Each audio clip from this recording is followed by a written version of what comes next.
What's going on, guys? Zennosh here, and today I'm bringing this video to you guys on the list of the top 10 4-star nat DPS servant. Yes guys, 4-star nat DPS servants who are the best, okay? The one that you can actually choose in order to progress through the game without actually hampering your game progression. These are the servants that are gonna really help you throughout the game, even till the end mid-game content, or even in the late game if possible. Okay, so anyway, it's really up to you to be the judge. And before starting this video, I would really love to recommend you guys to subscribe to my channel, and please leave your views and opinions in the comment section below after this video. And please guys, do consider donating to this channel to help this channel grow. And now let's get this started. In the number 10 we have Fire Laura. Yes, one of the best DOT dealing 4-star nat servants out there, and she is really awesome. Okay, especially if you guys are having trouble with the Omen dungeon or other dungeons, then she can actually be a pretty good help. So let's start with the fast skill. Okay, just look at the fast skill. 70% chance to deal fire damage over time to the enemy for 15 seconds by level 3. So she is actually doing a DOT damage over time, which is so good in the dungeons. Okay, very good in the dungeons. And it's right here in her fast skill. Okay, fire damage over time, a fire DOT. And her second skill also provides a dark DOT. Okay, a fire DOT and a dark DOT. That's a lot, right? And just look at her passive skill as well. So there is a 50% chance of dealing fire DOT to the enemy when using active skills. Active skills refers to the fast skill and the second skill. So whenever she is using her fast skill and the second skill, there is about a 50% chance for her to trigger that DOT again by level 1. So this is level 3 already, right? So just in case, if let's say we use the fast skill and then like this passive skill also gets triggered, instead of level 3 it will be level 4. The max stack will be at level 5. Okay, it won't go over level 5. In level 5 it's really great, guys. It will decrease about like 20% of the max HP of the enemy at the end of the turn. I mean like during the whole entire duration of the DOT. So that's really great, guys. That's really great. And look at the team passive. Defense of all element allies increases by 32% at the dungeon. That's really not that good. Okay, that's why she is right here in the number 10. Anyways, now let's move on to the number 9. Well, in the number 9, it was meant to happen. Yes, the Light Laura. Okay, a little bit better version of the Fire Laura. Okay, I mean like the skills are nearly the same, it's just that like she's of light element. Okay, anyways, let's get started. The fast skill is like she has the chance to deal the light DOT for 15 seconds by level 3. Well, if you actually skill this up, I think it will go up to like 30 seconds. Okay, so that's really a long period of time. You need to really skill her up right away. Okay, so that's the thing. Okay, and the next one is that like she will be dealing the dark DOT over time. Okay, the thing that like she has really a good advantage over, or let's say she has more better features compared to the Fire Laura, is because she is a light unit for the first thing. And just look at her first and the second skill. It has the light DOT and the dark DOT. It will not have any sort of elemental disadvantage. Okay, so even the dots have elemental disadvantage and she really doesn't have one. Okay, because like light DOT and dark DOT really doesn't have any sort of elemental disadvantage. And just like the Fire Laura, her passive skill also provides a light DOT of 50% chance whenever she is using her active skill.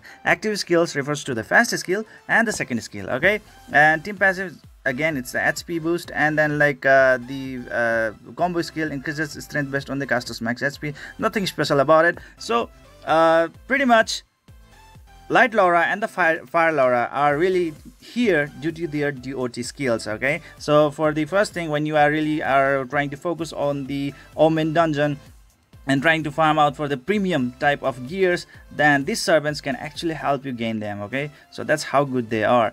Anyways, now let's move on to the number 8. In the number 8, we have Light Belladonas, the outcast. Okay, just look at her, all the skills. These skills are dealing the damage based on the speed. Okay, and now the thing is that like we are really basing her stats, I mean like her position right over here, because like most of her skills and team passive and passive skill really is focusing her towards being a very good DPS servant. Okay, so let's start with the fastest skill. 70% chance to decrease the enemy defense for 30 seconds by level 3. That's pretty good. If you actually skill her up to the max, it can be better. Okay, the next one is deals damage based on the speed. Pretty good. Increases the caster's speed for 60 seconds by level 4. That means like she will have a speed boost, like buff, which like most of the speed based servants really don't have. Okay, it's really rare to have it like this, and it's so good. It's so good. Okay, I mean like increase the speed and increase damage. What's up? And the next one is the Thorn Sour. The combo skill deals damage based on speed. 70% chance to reduce the enemy skill gauge by 20%. Wow. Okay, so you can actually run miles around the enemies. Okay, as you can actually slow them at the same time, you are increasing your speed at the same time. So there will be a vast difference between the speed between the opponent and you, right? And the next one is the passive skill. 100% chance to increase the caster's attack for 30 seconds when using the active skills by level 3. Wow, that is so good, guys. 100% chance. It's like a surefire way. If you just use the first skill and the second skill in tandem, you will be level 5 in no time, because it stacks. Okay, it stacks. If an ally Sphinx is present, attack increases by 120%. Wow, that's a very awesome, enormous boost of attack. Okay, that's great. The next one is team passive. Just look at it, guys. I mean like with the second skill, she is getting that buff of speed increase for 60 seconds. That's a minute. Okay, for a minute. Wow. And right over here in the team passive, there is a speed of all element allies increases by 26% at dungeon. Dungeon is the place where we will be spending most of our life in the HOL. Right, guys? I mean, to farm the premium gears. Wow, we will be spending a lot of time. And in the dungeon, it's pretty awesome. Okay, speed stat increase. Wow, that is so good by 26%. Awesome. And she's a light unit. Damn. Okay, so this is so good. Everything really complements her towards her speed. I mean like her damage output, and she's gonna be a really fast servant. And at the same time, she is gonna delay the servants due to the enemy skill gauge reduction by 20%. That is so cool. Okay, that is so cool. So anyways, now let's move on to the number 7. In the number 7, we have Water Belladonas. She is so good that actually most of the there are so many PvP players out there who still use her in the PvP contents. Okay, they have really maxed her out, and she is dealing a massive amount of damage in the PvP battles. Okay, and now let's discuss why. Okay, as her like light counterpart that we have just discussed before, she's also dealing the damage based on speed. Her fast skill, 70% chance to decrease the enemy defense for 30 seconds by level 3. If you max skill her up, this skill is gonna be improved. Okay, and the next one is deals damage based on the speed, increases caster's attack for 60 seconds by level 4. That is pretty awesome. Okay, and the next one is the combo skill. Increases caster's skill gauge by 20%. Now it's more better, okay, because like you will have upper hand in actually utilizing your combo skill. Okay, that is so good. Okay, the opponent, I mean like the side, okay, or the team that actually can use the combo skill first are always on the advantageous side in most of the cases in PvP contents as well as in the PvE contents. Okay, in PvE contents, more or faster you can trigger your combo skill or any sort of skill, the more faster you are actually gonna clear the contents, and you can be a better farmer. Okay, a better farmer. So that is so good. That is so good. Okay, 20% skill gauge boost. Wow, that is cool. Okay, and with the passive skill, 50% chance to increase the caster's critical rate for 15 seconds level 2 when using the active skills. Wow. Okay, wow. So you can actually build around the critical damage as well. Okay, havoc plus blade as well at the same time. Critical rate is already provided by her passive skill. That is so cool. If an ally Sphinx is present, attack increases by 120%. Whopping 120%. That is so great. And her team passive, just look at it. Okay, speed of all elements, okay, increases by 20% at all regions. Okay, so unlike the light Belladonas, Water Belladonas actually increase the speed of all elements, okay, in all regions. So that is good, not only just in dungeons but in all regions, meaning making her viable in the PvE contents as well, not only just in PvP contents but in PvE contents as well. And overall, okay, I mean like because the light Belladonas is kind of really restricted to the dungeons, right? Whereas for the water Belladonas, you can use her in the PvP battles, world map tiles, and any other regions possible, like world raid as well. Okay, so she is so good. She has a lot of viability. Okay, this is really great stuff. And also at the same time, compared to the light Belladonas, water Belladonas can be easily, frequently summoned through the epic summon stones. So you can easily T5 her, meaning Transcendence level 5 her, and 5th awaken her right away ASAP. Okay, so if you really want to go with her, it's not a really that bad choice either. Okay. Anyways, now let's move on to the number 6. In the number 6, we have again the Belladonas, but the dark version. Okay, the dark version. So anyways, looking into her first, second, and third skill, again we can see that like she is gonna deal the damage based on the speed. Okay, nothing has changed so far. 70% chance to decrease the enemy defense for 30 seconds by level 4. If you are actually gonna skill her up, it's gonna be better. And the next one is the increases caster speed for 60 seconds by level 4. Now that is pretty good. Okay, that is really good, because she actually deals damage on speed, and her speed boost is right over there for a minute. Wow, that's pretty cool. And the combo skill increases caster skill gauge by 20%. Okay, that is so cool, meaning like with that 20% increase in the skill gauge, she is gonna be running miles around the enemies in no time. Okay, I mean like she is gonna be the first one to deal that combo skill right away ASAP again.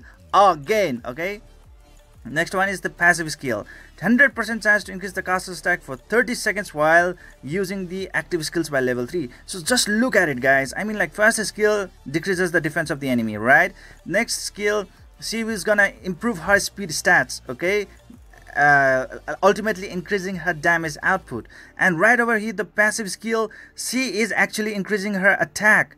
Wow. Okay, every skills are being used in a 100% way. Okay, I mean like they are 100% useful. Okay, they really don't fall out of place. They are not redundant, and they are actually making a meaningful situation. Okay, so this is really great, because in most of the other servants it really doesn't make sense at all, because like passive skill and the active skills or combo skill really do not work together in tandem. Okay, so that is a problem there. But she has a very beautiful chemistry right over there. Okay, so beautiful chemistry, meaning like everything is really working out for the ultimate damage. Okay, this is so cool. If an ally springs is present, attack increases by 120%. Wow. Okay, that is so cool. Wow.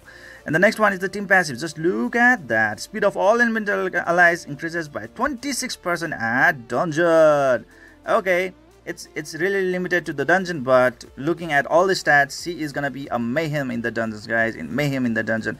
I mean like with just our 4 skills as well, she is really viable for the PvP contents and PvE contents as well. Okay, but in PvE contents it's better to go with the water Belladonas, but still as overall content user, like this dark Belladonas can actually have a lot more damage output. Okay, she is really great. She is really great. And now let's move on to the number 5. In the number 5, we have Fire Charlotte. Okay, I mean like she is really awesome servant, and she can be easily summoned through the epic summon stones. If you keep on spamming your epic summon stones over and over again, she is gonna drop out very easily. Okay. So let's look into her combo skill. This is why she is here. Okay, first thing, deals damage that ignores the enemy's defense. Guys, a 4-star net servant is of a choice, especially for the beginners. Okay, not for the late game players, because obviously they have a better players right out there, right? 4-star servants are like a temporary servants that are gonna be of your use until you receive your dream 5-star net servant. Okay, so that would be the case. Anyways, for that up to that scenario, she is gonna be really good, especially for the beginners, because any servant that ignores the enemy's defense are very easy to build and very easy to use. Okay, and now let's look into the fast skill. 70% chance of increasing the damage received by the enemy for 30 seconds by level 3. Wow, that is really awesome, guys, because like this is one of the best skill that you really require for a servant that ignores the defense. They really deal a lot more damage with this skill right over here. The next one is increases caster's attack for 60 seconds by level 4. Yes, by level 4. And if you skill her up to the max, it will be level 5. And the fastest skill, it will be level 5 as well. So she is actually gonna be as, you know, like nearly as a pseudo 5-star servant, guys. That is so cool. And her passive skill, now this is where she is, you know, like she actually lags a little bit behind her other counterparts. So anyways, let's discuss about this one. Active skill hit on an enemy with a debuff that increases the damage received has a 80% chance to deal the fire damage over time for the 15 seconds by level 1. Okay, this is a little bit unique with her, and she can actually deal a little bit more damage or excessive damage to the dungeon enemies, okay, like Omen or Scariot. Okay, so this it's really hard to trigger, but if you trigger, it's gonna be, like it's really gonna add up to the damage. It's really gonna add up to the damage. Okay, and if an ally Spiegel is present, attack increases by 120%. Wow, that is so cool.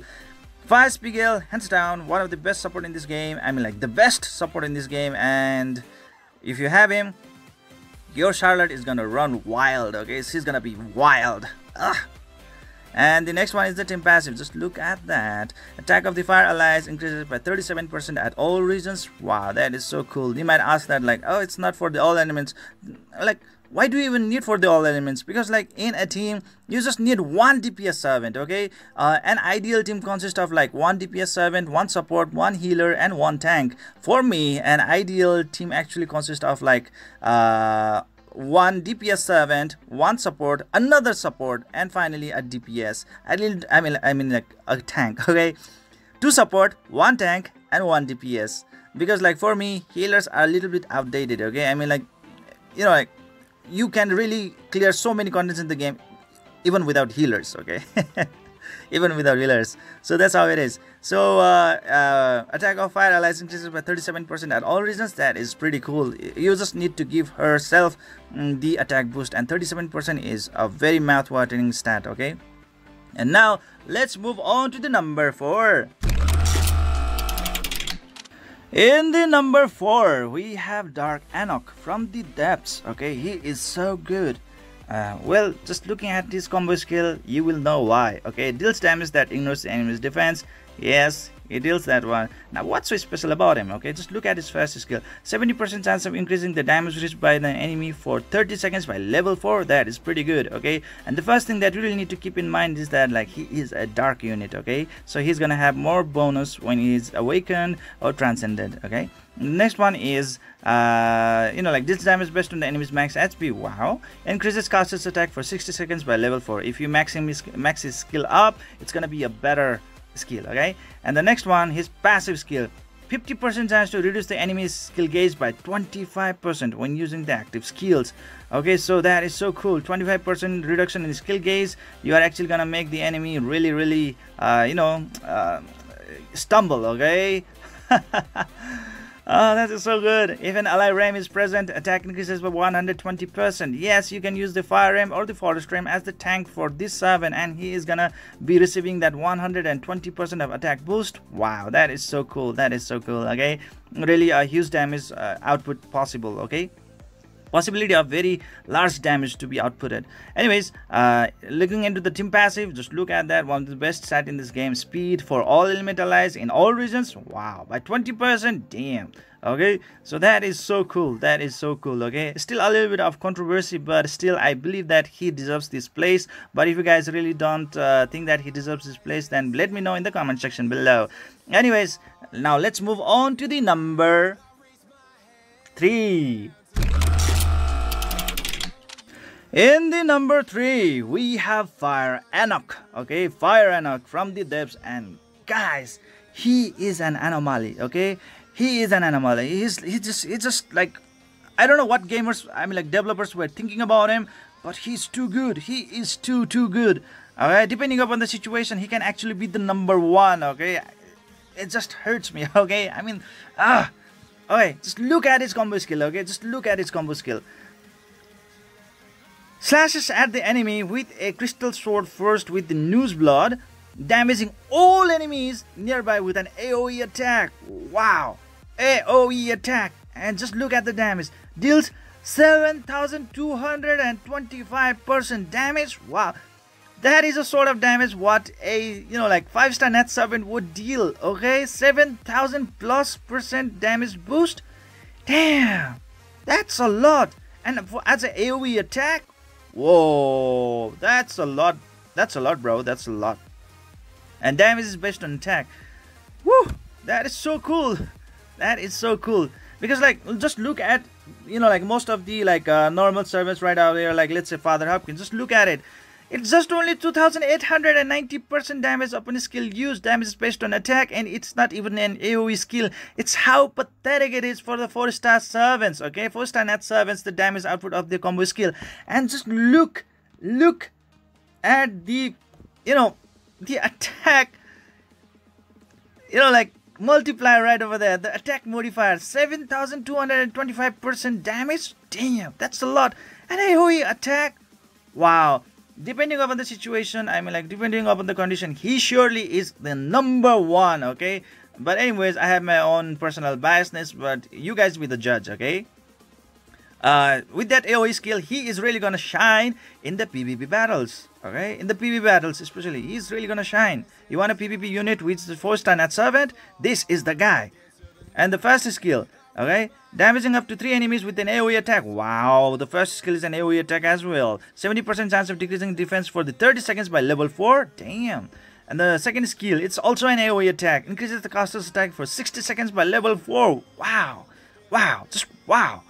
And the passive skill removes 1 debuff from the caster when an active skill lands as a critical hit, which is so easy. Okay, that's so easy.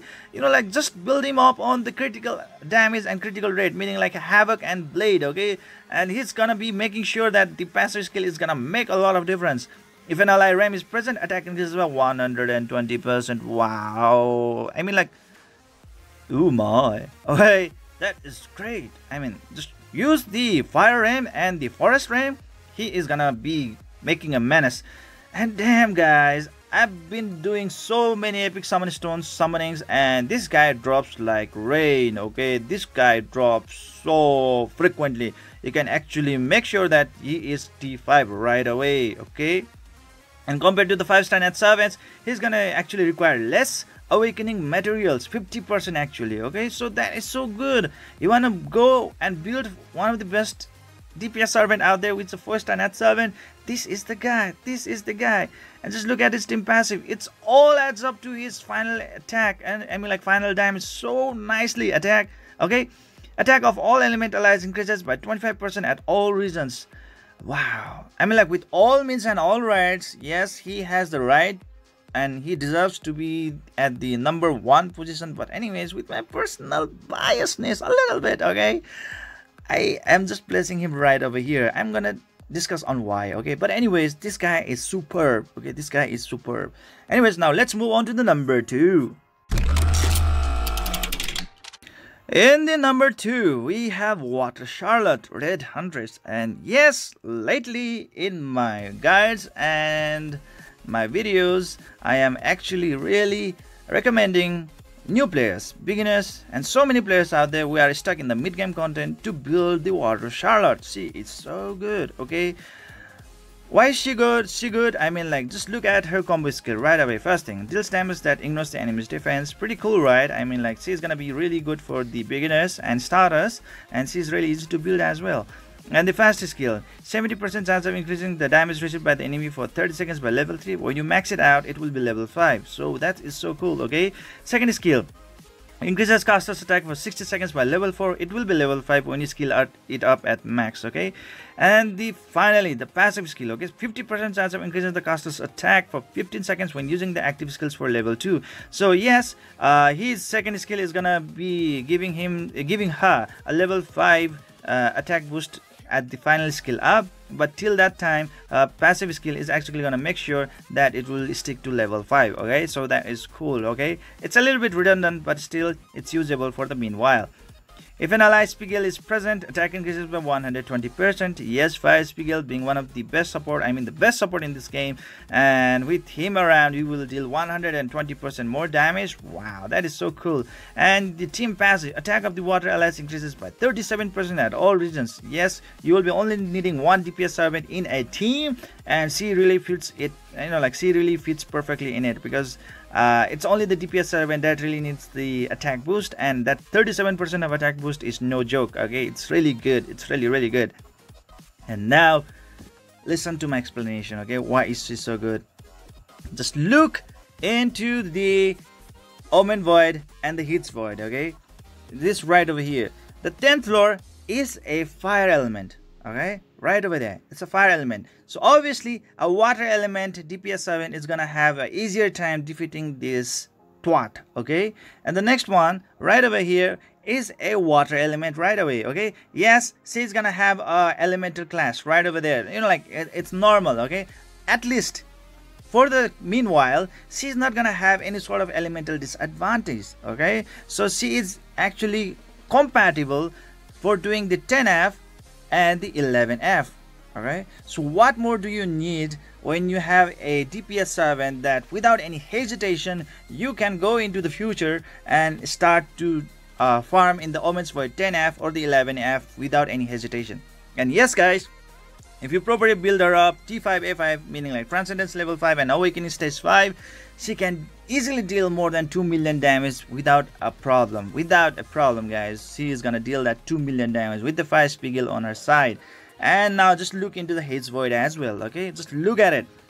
The 10th floor has the water element of heat, so obviously our water Charlotte is not gonna have any problem right over here, right? Meaning like she is gonna have easy time in, you know, defeating this enemy at the same time without having any sort of elemental disadvantage, because in the Heat's Void when you have the elemental disadvantage, instead of damaging the heat, he's actually gonna replenish his health. You are gonna actually heal him with your damage, so that is pretty bad. Okay, you really don't want to be in the elemental disadvantage.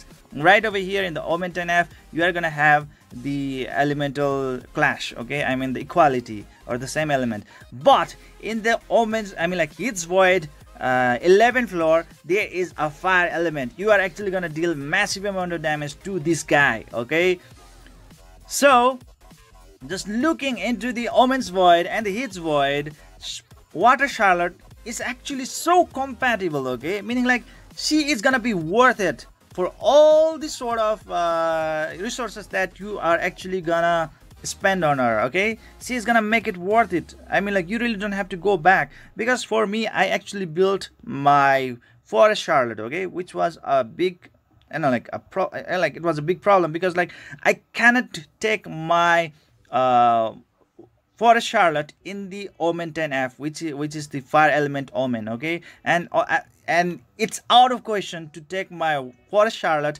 in the Omen Heat's Void 11th floor, because she's gonna heal him instead of doing any sort of damage. Okay, even though her damage is really awesome, she's gonna heal him. Okay, so that is pretty bad. So that's how it happens. So I mean like as a starter or as a beginner, Water Charlotte is gonna be a best choice. Okay, looking into a near future, being able to do Omen 10F, 11F, and then as well as the Heat's Void 10F and the 11F all at the same time. Wow, she is the perfect choice. Okay, she is gonna manhandle them, okay, really nicely until the time when you get and transcend your main 5-star net DPS servants. Okay, till then she is gonna be a best choice. You are not gonna regret, like going all the way through with her. Okay, so anyways, now let's move on to the number 1.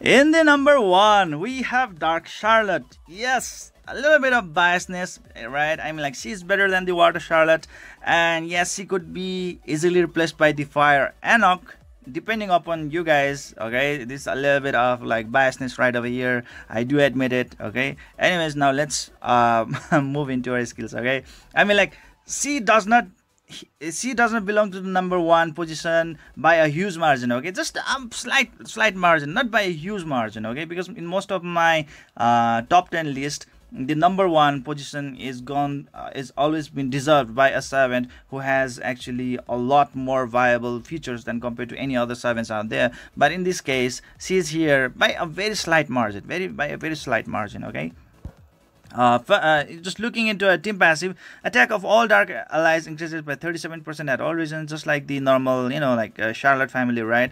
Just look into a passive skill, 50% chance of increasing the caster's attack for 15 seconds when using the active skill by level 2. That is pretty cool. If an ally skill is present, attack increases by 120%, just like the Water Charlotte, nothing different. Okay, and just combo skill that deals damage that ignores the enemy's defense. First skill, 70% chance of increasing the damage received by the enemy for 30 seconds by level 3, just like the Water Charlotte, right? And the second skill increases caster's attack for the 60 seconds by level 4, just like Water Charlotte. So what's the difference? Okay, the difference is that like she is of dark element. Alright, when she is transcended or awakened, she is gonna receive more boost than compared to the Water Charlotte. Yes, Water Charlotte is really good for the Omen Void 10th floor and the 11th floor, as well as the Hits Void 10th floor and the 11th floor, right? But this is the Dark Charlotte we are talking about. She is actually compatible everywhere, okay? Because like, yes, there will be some sort of cases or scenarios where the Water Charlotte is gonna have a very big problem with the forest elements, right? But with the Dark Charlotte, it will don't have any sort of complaints, okay? I mean, like, she is compatible everywhere, okay? And that is also the reason why she is here. She's gonna get a huge attack boost, right? And I mean, like, stats boost from her Transcendence and Awakening, and she's of dark element, so she is actually viable in every sort of contents out there in this game, and she has so many cool features, and that's how it is. Like, she is in the number 1, but still, okay, depending on the situation and the contents, you can actually easily replace her by the Fire Enoch, okay? I mean, it just hurts me to say, but damn, okay? Fire Enoch is just too good. Fire Enoch is just too good. Okay, this is it for today, guys. I hope you enjoyed this video. Please don't forget to hit that like and subscribe button to keep on enjoying the contents of my channel. And guys, this is the time that you are supposed to leave your views and opinions in the comment section below. I'm really, you know, expecting it, okay? And guys, please do consider donating to this channel to help me improve my contents, okay? And see you guys in the next video.